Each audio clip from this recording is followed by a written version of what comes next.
Saudara, polisi telah meringkus 15 orang yang diduga terlibat penculikan dan pembunuhan Muhammad Ilham Pradipta, seorang kepala cabang Bank BUMN. Salah satu terduga pelaku adalah pebisnis dan motivator. Namun motif kejahatan ini hingga saat ini masih belum terungkap. Bentok ini, Bang. Polisi mulai meringkus satu persatu orang-orang yang diduga terlibat penculikan dan pembunuhan Muhammad Ilham Pradipta, seorang kepala cabang Bank BUMN. 4 orang diduga sebagai aktor intelektual atau dalang pembunuhan. Aksi kejar-kejaran antara polisi dan pelaku sempat terjadi di Jalan Slamet Riyadi, Solo, Jawa Tengah. Sementara 1 pelaku ditangkap di kawasan PIK, Jakarta, dan sebelumnya 4 pelaku yang merupakan eksekutor ditangkap di kawasan Johar Baru, Jakarta, dan 1 di Bandara NTT saat dalam pelarian. Menurut Kabid Humas Polda Metro Jaya, Kombes Adi Ari, total 15 tersangka ditangkap. 15 orang yang diamankan, ya.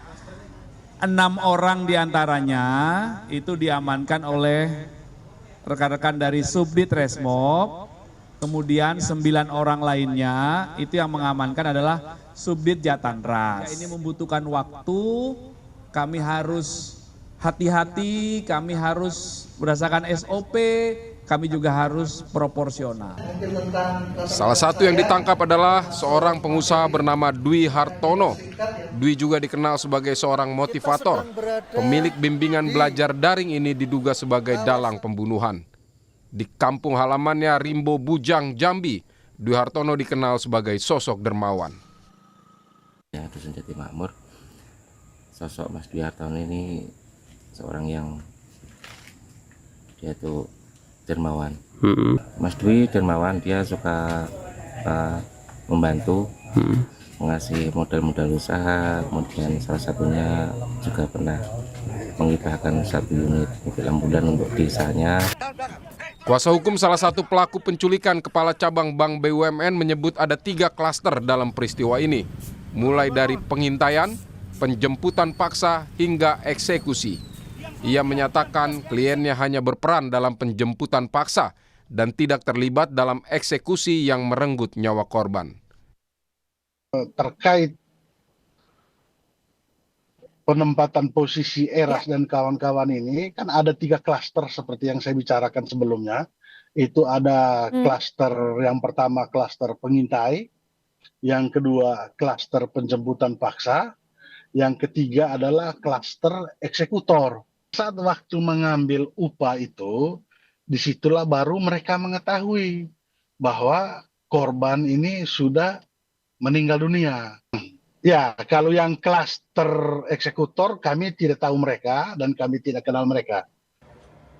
Mantan Kabareskrim Komjen Purnawirawan Arief Sulistianto menyebut polisi harus mengecek tempat kejadian perkara saat penculikan korban, penyerahan hingga tempat korban ditemukan meninggal. Ini adalah langkah untuk mengungkap peran para terduga pelaku sehingga motif pembunuhan akan jelas. Tentu semuanya berdasarkan alat bukti. Tidak bisa kita prejudice, kita tidak bisa menuduh seseorang disuruh ini, si tersangka A mengatakan saya disuruh ini, buktinya apa? Ini kan bisa dilacak seperti dikatakan Pak Adrius tadi, perintahnya melalui telepon, kan bisa dicek teleponnya.